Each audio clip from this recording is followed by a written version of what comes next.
Türkmenistanyň prezidenti Serdar Berdimuhammedowyň 5-6 ýanwarda Hytaýa amal aşyrýan ilkinji döwlet saparynyň dowamyna iki tarapyň resmi namalaryň giň toplumuna gol çekilýär. Bilermenler iki tarapyň gepleşikleriň esasy ugrunun energiýa meselelerini gönükdirilmegine garaşlýan onu aýdýarlar. Hytaý Türkmenistanyň iň esasy energiýa müşterisidir. Şol bir wagtda Türkmenistan Hytaýa geçiriji arkaly berilýän tebii gazyň iň esasy üçinçisi bolup durýar.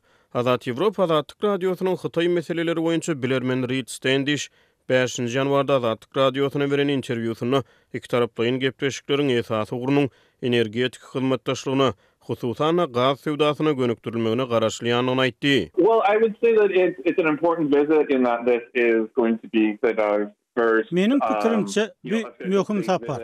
Sebebi bir Serdar Berdimuhammedowyň prezident bolaly bäri Hytaýa amala aşyrýan ilkinji sapary bolup durýar.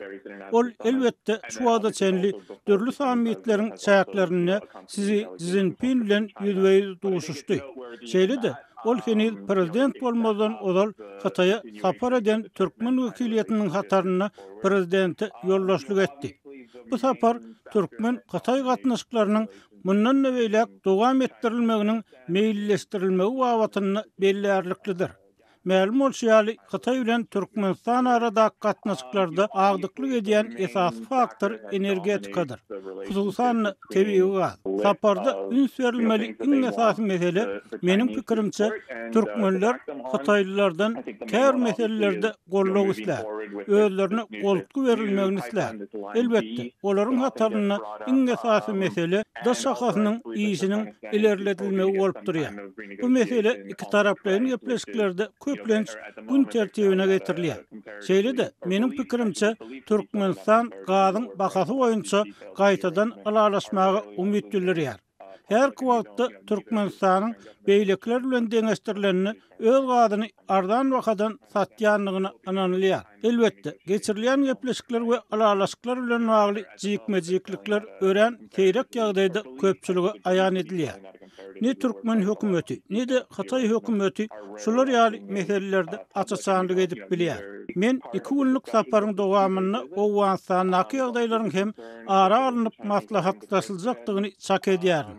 Bir elbetde Türkmenlerde, Hytaýlylar da gazaklanýar. Hytaý Taliban bilen gatnaşyklar sebäpli Owganistanyň öňküsinden has işçiň diplomatik rol oýnaýar.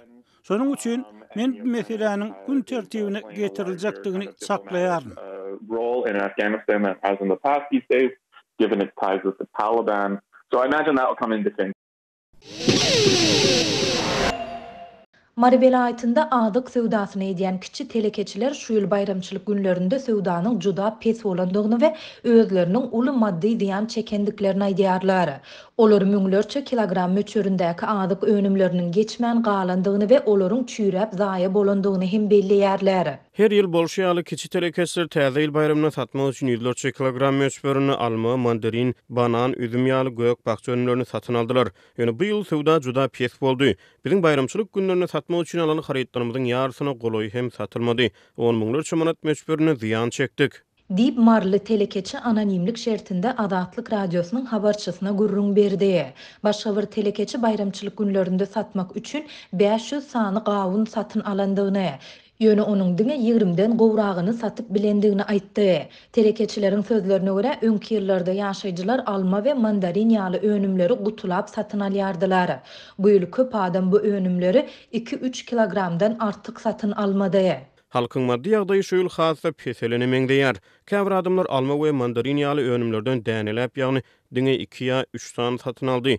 Köp adam bolsa döwletiň döreden göçme sewda nokotlaryndan sewda etdi. Bu ýerde adyk önümleri bir näçesi arzan bahadan satyldy. Dip telekeçi belledi. Sewdanyň pesligi zerarly telekeçilerin geçmän galan müňlerçe kilogram möçöründäki azy karydy çüýräp zaýa boldy. Şu günler olar bu önümleri mal iýimi hökmünde ziýanyna satyp başladylar. Çüren gök bakça önümlerimizi iri we ownuk mallar üçin iýim satylýan ammarlara eltýäris.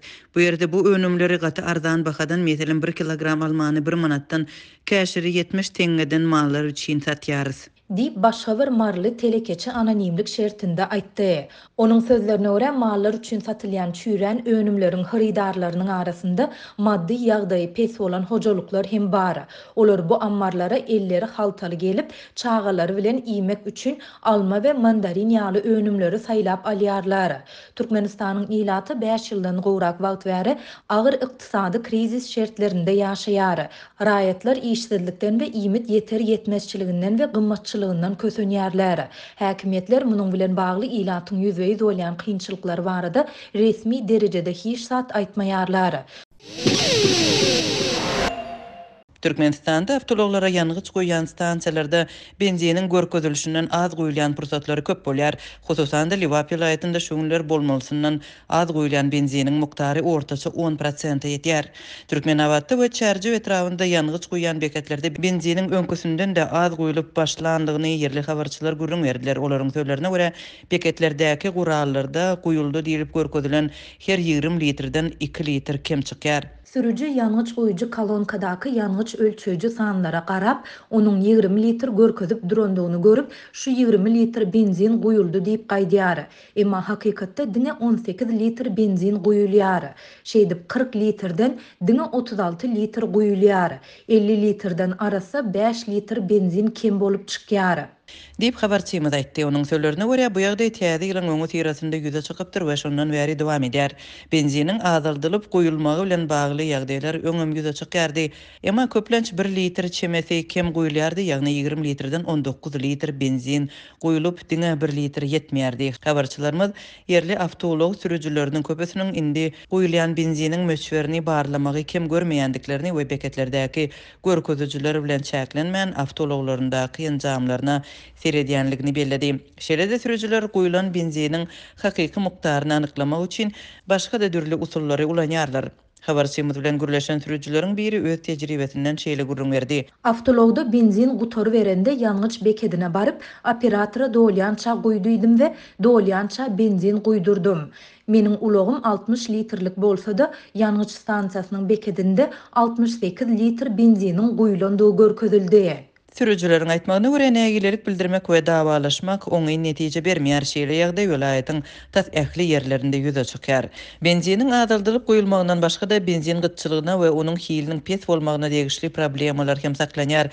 Geçen ýylyň tomsundan bäri ýurtda A95 we A92 kysymly awtolog benzinin gytçylygy izlizine döredi. Ýangıç serişdelerinden baý Türkmenistan çyg nefti we dürli neft önümlerini daşary ýurtlara eksport edýär.